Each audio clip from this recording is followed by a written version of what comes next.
Breaking news mga tol, panalo na si Devin Haney via unanimous decision. Halos walang nakuha ang round si Jose Ramirez. Talagang dominant ang pinakita ni Devin Haney mga tol mula round 1 hanggang round 12. Meron natang nakuha si Jose Ramirez ang round lang.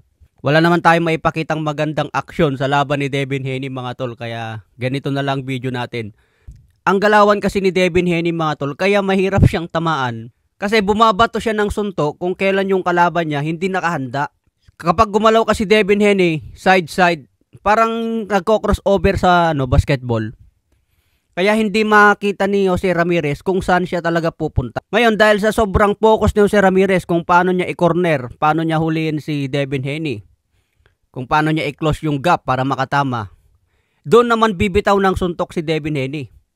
Imagine niyo mga tol, kapag nagwagwardya kayo sa basketball. Dahil nakapokus ka kung paano mo huliin yung kalaban mo, hindi mo na maasahan yung mga biglang suntok ni Devin Haney. Kasi mabilis din yung jab ni Haney mga tol eh. Atras. Nagsaside step. Tapos pabante naman si Jose Ramirez. Tapos bigla siyang bibitaw ng jab. 1-2. Hook. Kaya doon nakukuha ni Jose Ramirez. Doon siya napupuntusan. Ngayon kahit sabihin nating mahina yung mga patama ngayon, hindi man ramdam ni Jose Ramirez. Pero still boxing mga tol eh. Once kasi nakumonekta ka ng suntok, boxing ang laban. Puntos yun, lamang ka agad sa score. Kaya mahirap talunin si Devin Haney kung wala ka talagang knockout puncher katulad ni Ryan Garcia. Kaya ang makakatalo talaga kay Devin Haney yung may power talaga. Kapag nadaplisan na yung mukha ni Haney, yung pwede na siyang babagsak. Tignan nyo yung ginawa ni Ryan Garcia. Tinamaan ng hook, bagsak. Pero kung hindi napabagsak ni Ryan itong si Devin Haney noon, panalo si Devin Haney doon, unanimous decision din. Kaya mahirap talaga labanan itong si Devin Haney mga tol.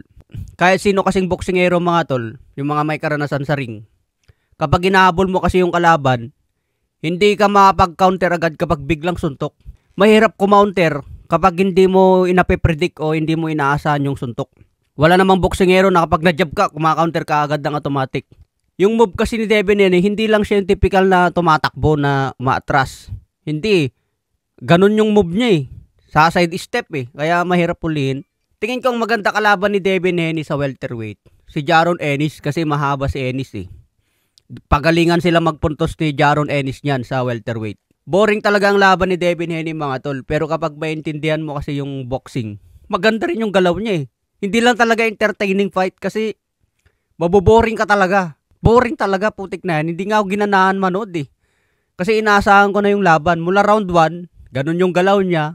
Hanggang round 12 na yun, ganun na talaga. Magugulat na lang tayo kung ma-knockdown si Devin Haney. Kaso itong si Jose Ramirez, hindi rin siya makakonekta ng malinis. Yung ibang boxer, hirap na hirap pa Jose Ramirez. Kailangan pang mabugbog. Kailangan pang tamaan ng maraming beses para lang manalo kay Jose Ramirez. Pero dito kay Devin Haney, putik, easy win mga tol. Minani lang. Maning-maning kay Devin Haney itong si Jose Ramirez. Binasic lang.